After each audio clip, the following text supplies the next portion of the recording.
नाशिकमध्ये सध्या एक गंभीर प्रश्न निर्माण झालाय। विकास की पर्यावरण या दोनवरून दोन गट पडलेले आहेत आणि गंगापूर रोडवर रस्त्याचं रुंदीकरण सुरू आहे। त्या कामासाठी झाडं तोडली जात आहेत। पर्यावरण प्रेमींनी झाडं तोडायला विरोध केलाय, तर झाडं वाचवायची की जीव वाचवायचे असा संघर्ष नाशिकमध्ये निर्माण झालाय।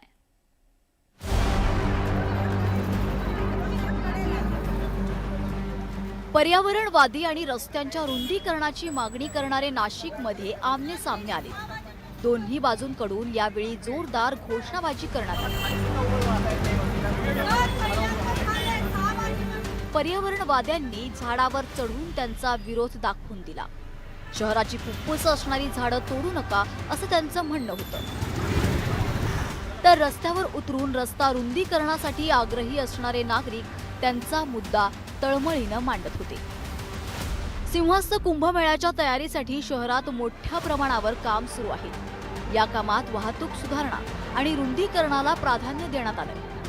परिणामी रस्त्याच्या मधोमध येणारी झाडं तोडण्याचा निर्णय महापालिकेने घेतला आणि इथूनच वाद सुरू झाला।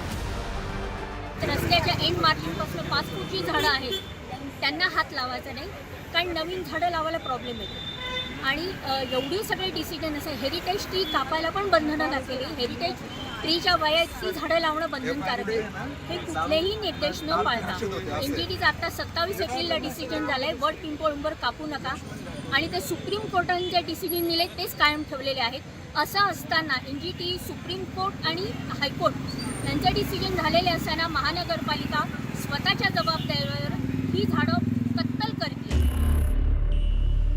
आंदोलकांचा दावा आहे की हेरिटेज वृक्ष तोडण्यावर कोर्टाचे निर्बंध आहेत, तरीही प्रशासन नियमांकडे दुर्लक्ष करत असल्याचा आरोप केला जातोय। मात्र या आंदोलनाला स्थानिक नागरिकांनी जोरदार विरोध केलाय। त्यांच्या मते रस्त्याच्या मध्ये असणारी झाडच अपघातांना कारणीभूत आहेत। याआधी इथे अनेक अपघात झाल्याचं त्यांनी सांगितलं। नागरिकांच्या हातात अपघाताचे पोस्टर्सही होते। तुम्ही वृक्षावर प्रेम करा ना, आमचा विरोध नाही, आम्ही पण शेतकरी आहे, निसर्ग आहे, त्याला वाचवायची गरज आहे, परंतु माणसालाही वाचवा आणि निसर्गालाही वाचवा। तुम्ही खूप कोणत्या जागेवरती आता XYZ जर तुमचाच व्यक्ती ह्या झाडावर म्हणजे आपटला आणि तो एक्सपायर झाला, तर तुम्ही झाडावर प्रेम कराल की माणसावर प्रेम कराल? माणसाला म्हणून द्याल। महानगरपालिकेच्या मते ही कारवाई अत्यावश्यक आहे। रस्ते रुंद झाले नाही तर वाहतूक कोंडी आणि अपघात होतच राहतील। सर्व परवानग्या घेऊनच झाडं तोडली जात आहेत, याकडे अधिकाऱ्यांनी लक्ष वेधलं। हे झाड वाळलेलं आहे, आपल्याला दिसतंय, धोकादायक पण आहे। रस्त्याच्या 6 मीटरच्या रेंजमध्ये आहे, रस्ता 15 मीटर आहे आपला। सो हे धोकादायक आहे। याच्या फांद्या आताही बघू शकतात आपण, पडतायत काही फांद्या, तर कुठला ऍक्सिडेंट नको व्हायला म्हणून आम्ही ते ट्रान्सप्लांट करतो आहोत दुसरीकडे। प्रोसेस पूर्ण फॉलो केलेली आहे, पूर्ण कायदेशीर प्रोसेस फॉलो करून माननीय आयुक्तांनी मंजुरी दिलेली आहे।